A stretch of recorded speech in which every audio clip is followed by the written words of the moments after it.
여러분들 보시면 아마 딱 아실 거예요. 누구의 손들인지. 미키마우스의 손과 구피의 손, 도널드 덕 손. 제가 지난 10년 넘게 수집한 한국 근현대사의 화편들? 친일파한테, 그 중에서도 공을 세운 친일파한테 주는 훈장인 거예요.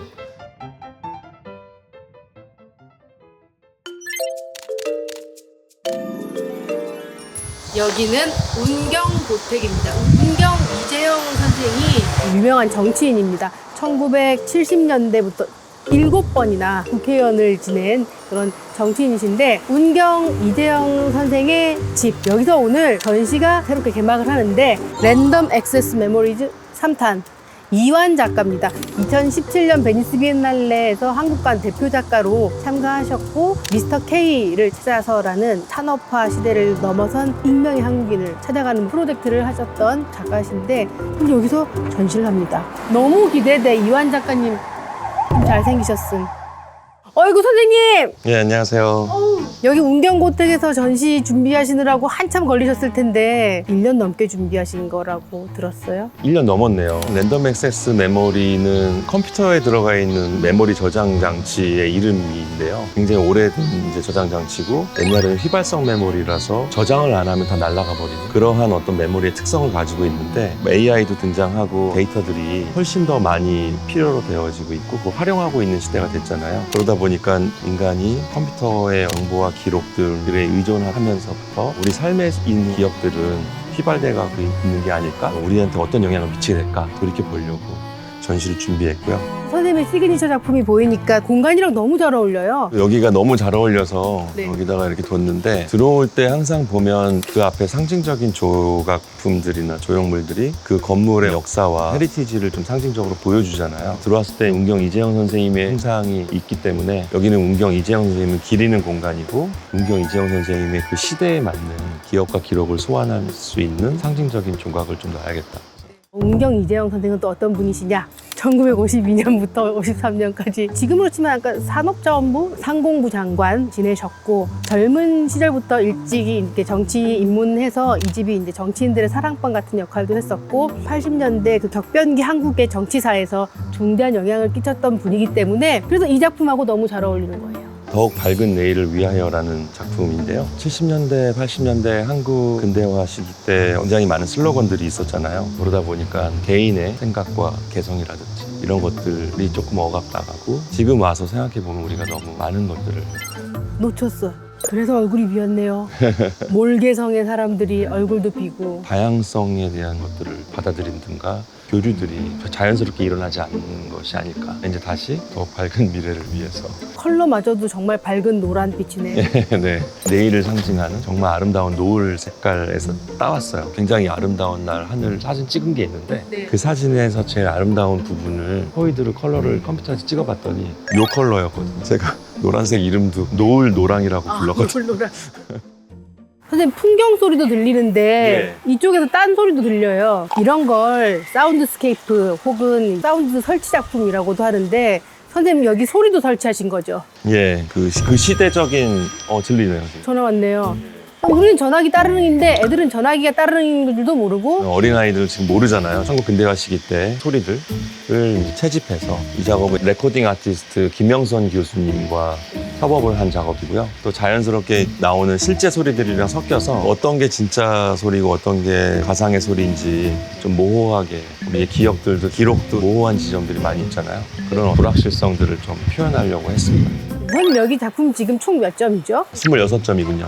26점을 지금 숨은 그림 찾듯이 하나씩 찾아다녀야 되는데, 이것도 작품인 거잖아요. 예. 얘는 지금 쿠팡에서 12,000원에 판매되고 있는 로봇 새거든요. 새장 속에 새를 어떻게 설치할까 하다가 이걸 사다가 넣었어요. 그래서 이 작품은 임대라는 작품이고요. 임대 중입니다, 지금 네. 이 새 집이. 물통과 먹이통 완비되어 있는, 그래서 월세가 얼마인지 모르겠지만 아무튼 임대에 나와 있는 집이고. 재밌다. 이완 선생님이 이런 개념 미술가이셔서 재밌어요. 저 이거 아까부터 궁금했어요. 이 작업은 2018년도에 만든 작업인데, 사실은 많이 공개를 안 하고 이렇게 외부에 나와 있는 건 좀 처음인 것 같아요. 전통적이라고 생각하는 네. 어떤 그런 재료들을 나열해 놓은 개념으로 꿰어놓은 거거든요. 그래서 이 프로젝트는 확장성이 있다고 생각해요. 공이 계속 길어지면서 계속 단어들을 계속 나열하는 개념입니다. 이 안채가 이번 전시에서 가장 메인 공간이라고 할 수 있는데요.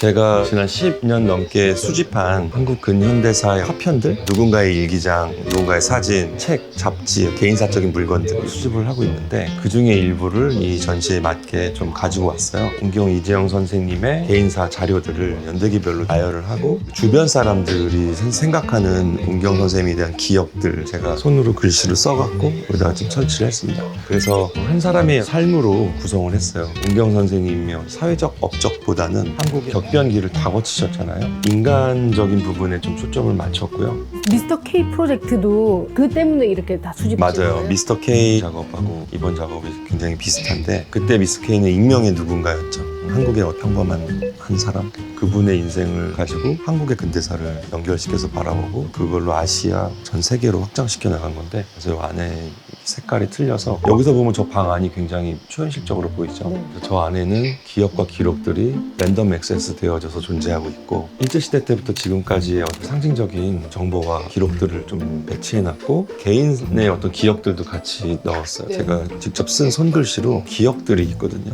사람들이 저한테 들려준 기억 그리고 누군가의 어떤 고민들에 대한 기억. 요거는 이제 실제 일기장인데요. 1958년도에 누군가의 일기장이에요. 그래서 이걸 읽으면 누군가의 내밀한 그때 순간과 감정과 기억들로 연결되잖아요. 굉장히 뭉클할 때도 있고 보면서 마치 어제같이 느껴지기도 하고 이 안에 있는 컬러 조명 색깔은 역사적 파편들만 갖고 우리가 기록이라고 할 수 있을까? 누군가는 이거를 굉장히 다르게 볼 수도 있죠. 극단적인 색깔을 넣어서 빨간색과 파란색 어떤 건 굉장히 빨갛게 보이고 어떤 건 파랗게 보이기도 하고 어떤 거는 두 개가 합쳐져서 약간 보라 핑크로 보이기도 하고 우리가 바라보는 그 극단적인 관점들이 물건들이 어떻게 비치지는지 우리 역사에 가장 쇼킹했던 박정희 대통령 서거, 김정일 사망. 갑신정변 때 조선의 상황을 상세히 기록한 일본의 책자예요. 이후로 우리가 일본의 식민지가 된 거고 근데 여기는 이제 순은으로 되어 있는 훈장인데 우국 부인의 훈장이라고 친일파한테 그 중에서도 공을 세운 친일파한테 주는 훈장인 거예요. 훈장을 받은 사람은 불편하게 그렇겠죠. 뭐 돌아가셨겠지만 그 가족들은 강력한 친일파였다는 그렇죠. 거잖아요. 미술이 이렇게 어려운 일이야. 미술을 자꾸 그림만 그린다고 생각하면 안 돼. 사실은 이 새가 등장하는 가장 큰 영감의 원천이 저 벽에 있는 화조들인데 제가 문경 선생님의 자료를 처음 받았을 때 저 새가 딱 눈에 들어왔어요. 고전 문학에서부터 종교나 이런 데에서는 새가 상징성이 있잖아요. 새가 과거와 현재를 이어주고 기억과 기록을 연결해주고 서로 양극단에 있는 것들을 연결시켜주고 상징적으로 좀 사용하기 위해서 정말 꺼냈습니다. 수묵기법으로 새를 만들었고요. 그리드 위에다가 효율적인 어떤 사고방식 위에 올려놨고 그래서 이 새가 세 곳에 등장해요. 바깥쪽 사랑채 켈러그 콘프레이크 로봇인데 얼굴을 인식해요. 앞에서 이렇게 왔다면은 따라가죠. 정말네? 쳐다보죠. 네. 또 한옥에서는 부엌이 중요하잖아요. 오, 너무 웃겨 여기. 켈러그가 이제 굉장히 과하게 확대되어 있죠. 근현대사를 얘기하는 것 중에서 좀 음식으로 따졌을 때 제일 중요한 음식이라고 저는 생각해요. 1차 산업혁명 이후에 기계가 만들어지고 그러면서 노동자들이 정말 더 많이 필요하게 됐고 그러다 보니까는 이제 여성들도 노동 현장에 고용이 되고 이마의 기능이 이제 점점 사라지게 되면서 어떤 여성 해방에 대한 이야기를 좀 상징적으로 얘기할 수 있는 그리고 얘도 이제 로봇인데 얘도 눈이 돌아가고 얘는 하나의 더 추가적인 기능이 이야기를 해줘요. 제잘제잘 하는 것 같아요. 뭐라고? 오, 가난하지만 시를 사랑하는 아이들이 있었대요. 어머. 떡 하나 주면 안 잡아먹지 이야기 해주고 있습니다. 저는 이번 기억과 기록 얘기하면서 전래동화라고 하는 걸 꼭 써보고 싶었거든요. 전래동화라고 하는 게 어떻게 보면은 무전으로 전해 내려오는 데이터잖아요. 할머니에서 손녀로 데이터가 전달되면서 그러니까 시대가 바뀐 거죠. 이 이야기의 어떤 시대가 사라지고 저는 그런 것들이 되게 재밌게 느껴졌어요. 여러분들 보시면 아마 딱 아실 거예요. 누구의 손들인지. 미키마우스의 손과 구피의 손, 도널드 덕 손. 맞아요. 우리의 기억과 나의 취향을 만들어내는 것들이 어떤 방식으로 들어올지 광고나 주변에 의한 어떤 유혹들을 통해서 들어오는 것 같다. 그래서 광고판이라고 하는 빌보드를 설치했고 그 안에 우리 기억 속에 가장 독점적으로 들어와 있는 존재를 생각해봤어요. 보자마자 다 알고 있잖아요. 네. 엄청난 독점력이거든요.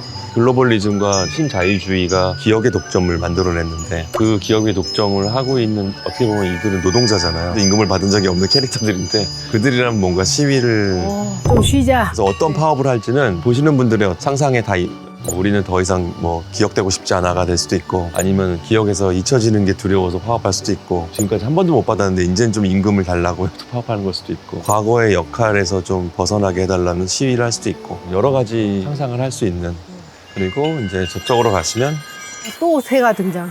와, 이 풍경도 너무 멋있는데요? 전통의 풍경에 강렬한 물감이 한 점 딱 찍혀 있는 것 같은 상상을 했었어요. 전혀 이 공간에는 존재할 것 같지 않은 색깔. 결국엔 기억과 기록이라는 것을 사람들이 사용할 수 있게끔 가공한 건 정보라는 게 되잖아요. 그 정보를 이용해서 우리 삶의 변화가 일어나잖아요. 모든 기억과 기록들은 비물질이고 세상에 존재하는 게 아닌데 그게 세상에 등장하네. 데이터라고 하는 그 비물질이 몸을 얻게 되는 것 같아요.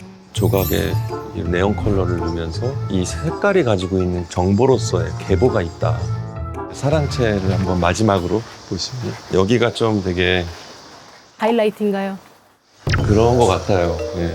메이드 인 코리아의 집신인데요. 전통에 대한 이야기예요. 전통을 좀 찾아보기 위해서 한번 민속촌을 가봤어요. 직원 중에 집신을 만드는 장인분이 계셨어요. 30년 동안 여기서 집신을 진짜 장인인데요? 네, 진짜 장인이죠. 그분한테 얘기해서 가르쳐 주셨어요. 그래서 그분한테 배워서 만든 집신이 이겁니다. 메이드 인 코리아에서 한국의 한 근대화를 이야기할 때 전통에 해당되는 부분을 집신으로 했습니다. 여기가 이제 사랑채예요. TV에는 AI와 대화하는 사람의 모습을 그냥 넣었어요. AI가 등장하면서 사람들이 대화를 하는 사람처럼 뭔가를 물어보고 답을 얻고 하는 행동들이 새롭게 나타난 거잖아요. 지금까지 인류가 사람하고 대화를 했지 인간이 아닌 존재하고 대화를 한다는 건 사실 인류 역사상 가장 큰 사건일 수도 있거든요. 그래서 배우를 제가 섭외해서 이야기를 시켰어요. 세 가지의 테마로 학생, 직장인, 개인의 내면의 애정 고민을 하는 상담. 그걸 리얼로 한 거예요. 리얼한 걸 그냥 그대로 찍은 거고. 정말 엄청 기가 막히게 대화를 해줘요. 그래서 이 배우가 이 작업을 하고 나서 진짜 많이 위로를 받고 마음이 편안해졌다는 거예요. 저도 그런 걸 경험하거든요. 저는 이 작업을 통해서 드는 생각이 사람들이 AI가 등장하면서 되게 많이 우려하잖아요. 직업에 대체되는 것들, 데이터들을 활용해서 하는 작업들은 대체될 수 있다라고 얘기를 하는데 저는 그것보다 사람의 내면 감성을 대체하는 것을 제일 큰 우려라고 생각이 들거든요. 그렇게 되면 어떻게 되냐면 사람이 사람을 필요로 하지 않는 시대가 올 것 같아요. 친구가 필요 없고 사람과는 거래만 하는 존재. 그러면 정말 인간이 사물이 돼버리는 거겠죠. AI는 실제 사람이 되는 거죠. 여기 이렇게 곳곳에 있는 새들을 포인트로 한 번씩 돌아오면서 감상하면 더 좋을 것 같아요. 운영고택이 워낙에 멋지고 훌륭한 공간이라서 작업이 뭐 이렇게 많다 보니까 작업이 그렇게 막 드러나지 않았으면 하는 생각이 좀 많이 있었어요. 공간을 절대 가리거나 공간을 장악하지 않으면서도 공간을 장악했어. 압도하지 않으면서 장악했어요, 선생님. 성공. 아, 감사합니다. 운경고택은 선조 임금의 아버지인 덕흥대원 군이 처음에 사셨던 그 집이에요. 아들 선조가 왕이 됐으니까 이 집의 위상이 더 올라가서 조선 중기 이후로는 한국 정치에 중요한 위치를 차지하고 있다 보니 일제시대 때 일본 사람들이 못마땅해 하다가 1920년대에 철거가 됐다고 합니다. 이 집은 그 이후에 이 위에 지어졌기 때문에 1930년대에 지어진 한옥이라고 보고 있는데 1953년에 매입해서 살다 돌아가셨고 2019년부터 여기서 전시를 했어요.